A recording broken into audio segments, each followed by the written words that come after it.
Mis hermanos, tengan ustedes muy buenas tardes. La bendición, la gracia y la paz de Jesucristo sea sobre cada uno de ustedes en esta tarde en la que se nos ha asignado el culto al ministerio de enseñanza. Queremos que el Señor sea alabado, bendecido, porque ha sido bueno y porque debemos nosotros gratitud a tanto que Él ha hecho y seguirá haciendo por nosotros. Un especial saludo a aquellos que han sido afectados por esta enfermedad terrible, esperando que el Señor esté a su lado en nuestra oración y esté fortaleciendo la fe y el amor en los corazones. Bendito y alabado sea nuestro Señor, porque no estamos solos, Él está cercano a nuestras vidas, Él escucha nuestras oraciones y Él maneja nuestros tiempos también. Quiero invitarles a meditar, a entender, a aprender de su palabra en esta tarde y vamos a estar viendo la carta de Pablo a los Efesios en el capítulo 5, versículo 15 en adelante. La carta de Pablo a los Efesios, capítulo 5, versículo 15 en adelante. Y le voy a dar lectura a su hermosa palabra en el nombre del Padre, del Hijo y del Espíritu Santo. Dice: mirad, pues, con diligencia cómo andéis, no como necios, sino como sabios, aprovechando bien el tiempo, porque los días son malos. Por tanto, no seáis insensatos, sino entendidos de cuál sea la voluntad del Señor. Amén. Amén. Hermanos, el contexto inmediato, es decir, lo que antecede y lo que procede a este texto, alude a la posición innata de aquellos que han sido salvados por nuestro Señor Jesucristo. Es decir, todo aquel que ha sido salvado es hijo de luz y lo es porque en él hay verdad. Además entiende que hay cosas que son malas y no agradan al Señor, como también hay cosas que sí agradan al Señor. Si en otro tiempo fuimos tinieblas, hoy somos alumbrados por la verdad de Dios en Cristo. Entendemos que esta verdad que se hace luz viene de la palabra de Dios, de modo que su palabra en nuestras vidas son las que muestran la verdad. Todo aquel que no ande en luz, es decir, en el entendimiento de la palabra de Dios, debe despertar, levantarse de la muerte y ser alumbrado por Cristo a través de su palabra de verdad. Eso es lo que dice el contexto anterior a la escritura ya mencionada. El escenario que Pablo reclama en el verso 15 es que periódicamente debemos hacernos una especie de autoanálisis o mirarnos más bien en el espejo de la palabra de Dios. Cuando no atendemos a esto, caemos en la oscuridad de las malas ideas acerca de Dios y de la vida cristiana o de la vida en general, cayendo en consecuencia en una vida de pecado. Así de importante es estar en constante mirada hacia nuestra conducta, pensamientos y deseos según el parámetro que Dios ha establecido en su palabra. Entonces, ¿qué es lo que estamos deseando hoy? Es preciso preguntarnos. ¿Qué es lo que está llenando mis pensamientos, cuya fuerza motiva mis acciones, en el fondo? ¿Cuál a menudo me miro en el espejo de la palabra de Dios? ¿Hasta dónde puedo llegar sin atender a esta palabra de luz? Si hacemos una especie de comparación entre las palabras e ideas de las que Pablo habla aquí en este texto y las ponemos en dos columnas comparativas, podemos tal vez entender con un poquito de mayor claridad. Por un lado, tenemos las palabras Mirad con diligencia, aprovechar bien el tiempo, entendidos de cuál sea la voluntad del Señor.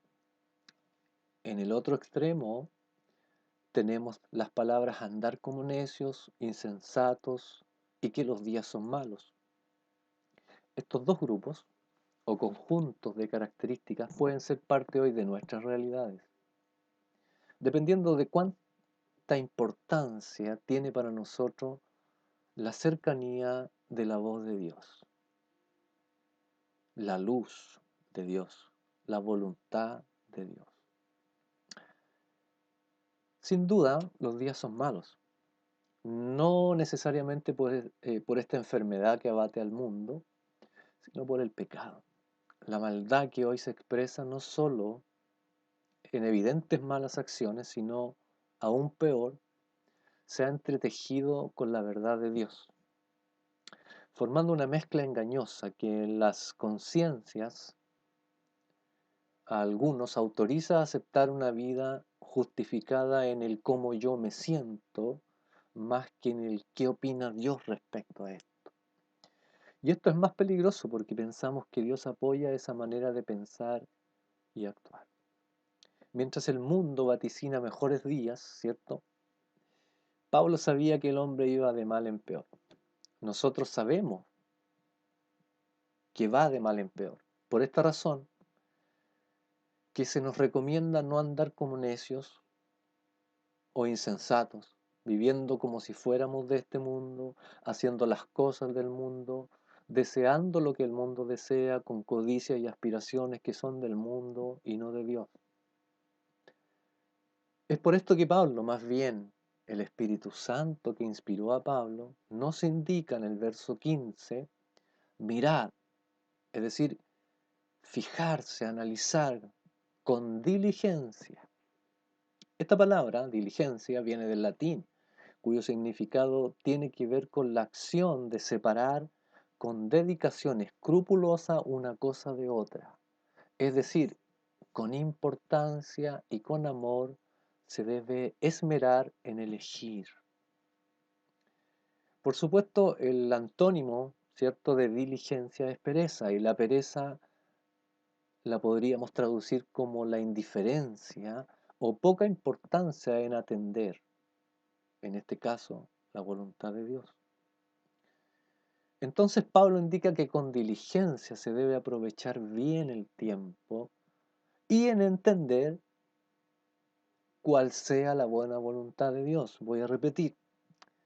Pablo indica que con diligencia se debe aprovechar bien el tiempo en entender cuál sea la buena voluntad de Dios. Respecto a este tema de la voluntad de Dios, tal vez hay mucho que decir, pero en mérito del tiempo vamos a indicar algunas palabras. Podemos entender que hay una voluntad específica siempre subordinada a la voluntad de Dios. Es decir, podemos entender que Dios nos ha llamado a cada cual a una labor específica, a ser parte de este cuerpo cuya edificación se genera por el Espíritu Santo.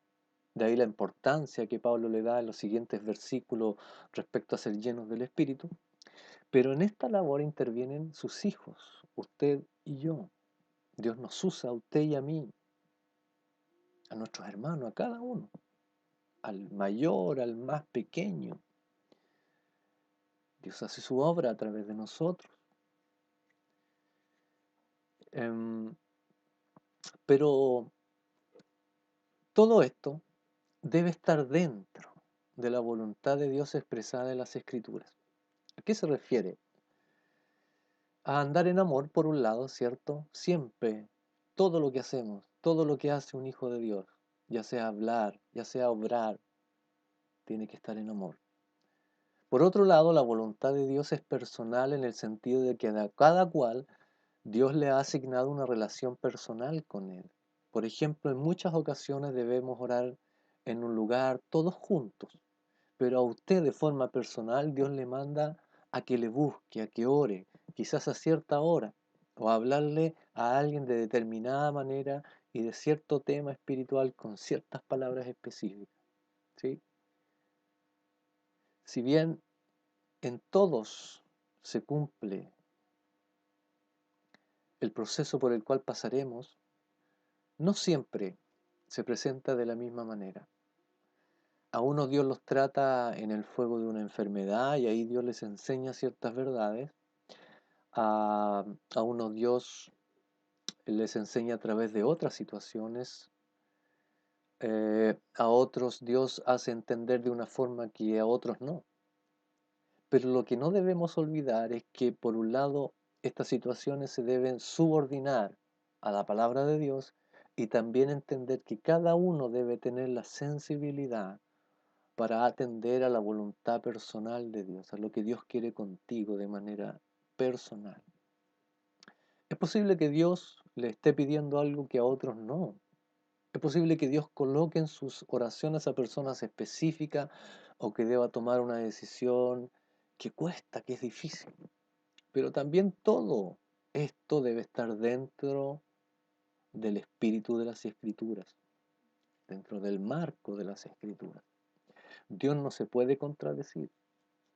Dios a usted no le puede decir mi voluntad es que haga cierta acción, cuando en la palabra de Dios, en la Escritura, en la Biblia, eh, hay una posible contradicción con esa instrucción. Esa instrucción personal se debe confirmar en la palabra. La voluntad de Dios, es decir, lo que Él quiere de mí, se da a conocer por el mismo Dios, pero confirmado y ratificado en su palabra. Mis hermanos, el llamado de hoy es a entender de manera diligente cuál es la voluntad de Dios. De manera diligente a entender cuál es la voluntad de Dios para usted en este tiempo, en medio de estas circunstancias. Y hacerlo con dedicación, aprovechando bien el tiempo, lleno del Espíritu Santo. Cuando esto sucede, hay alabanzas en el corazón, hay gratitud. Y como dice el verso 19 del texto que hemos tomado como base para esta enseñanza, eh, hablaremos entre nosotros con salmos, cánticos y alabaremos siempre a nuestro Dios. Las palabras y las conversaciones siempre serán edificantes, siempre serán de inyecciones, verdaderas inyecciones de ánimo, de fuerzas entre nosotros, porque el poder de Dios se mueve entre nosotros. Y donde está la palabra de Dios con poder en el Espíritu, ahí hay vida, ahí se hace real nuestro Señor y Salvador Jesucristo. Esa es la voluntad perfecta de Dios. Esa es la voluntad de Dios. Independiente de lo que en el mundo suceda. Recuerde que no somos ciudadanos de este mundo. Somos ciudadanos del reino de los cielos. Nuestra ciudadanía no está aquí, está en los cielos. Trabajamos, nos afanamos, nos dedicamos, somos diligentes por atender las cosas que no son de esta vida, sino de la venidera, que es mucho más duradera, por supuesto, es eterna y gloriosa al lado de nuestro Dios. Hermanos, para terminar, la siguiente pregunta. ¿Cuál es entonces la voluntad de Dios para su vida? Y si se confirma esta voluntad en las Escrituras, ¿estamos atendiendo con diligencia ese llamado? La luz de Cristo nos despierte de la indiferencia, donde hay indiferencia. La luz de Cristo nos aliente donde hay desaliento. La luz de Cristo, que es su palabra, fortalece al que está débil, encamina al que está desorientado. Bendito sea el Señor. Él nos ayude a hacernos cada día un autoanálisis en el espejo de las Escrituras, aprovechando bien de esa manera el tiempo que nos resta. Toda la bendición y la gracia de nuestro Dios sea sobre cada uno de ustedes. Dios les bendiga en gran manera. Y la gloria y la alabanza siempre serán y deben ser para nuestro buen Dios. y Salvador, Jesucristo. Dios les bendiga. Ya nos veremos.